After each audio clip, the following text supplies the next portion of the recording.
জীবনে কি এমন কোনো দিন এসেছে যেদিন আপনি চুপচাপ কেঁদেছেন, কাউকে কিছু না বলে? সেদিন মনে হয়েছে সব কিছুই শেষ। আজকের গল্প ঠিক সেই দিনের গল্প।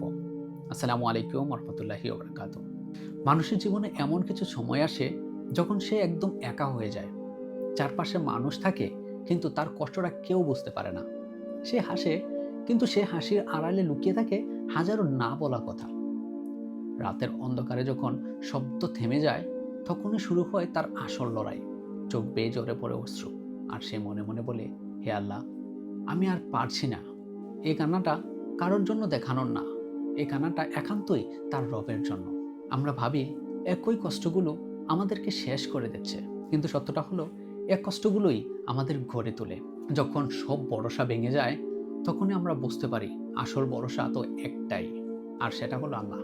এই অশ্রু ঝরার দিনগুলোতেই মানুষ সবচেয়ে বেশি আল্লাহর কাছে ফিরে আসে। তাই যখন আপনার জীবনে এমন কিছু দিন আসবে, ভেঙে পড়বেন না, সিজদায় চলে যান, নিজের সবটুকু খুলে বলুন, কারণ আপনার সেই নীরব কান্না আল্লাহ শুনছেন।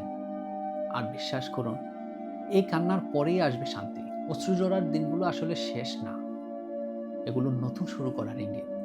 ভিডিওটি ভালো লাগলে লাইক দিন, শেয়ার করুন, আর এমন আরও গল্প পেতে সাবস্ক্রাইব করে পাশে থাকার অনুরোধ রইল।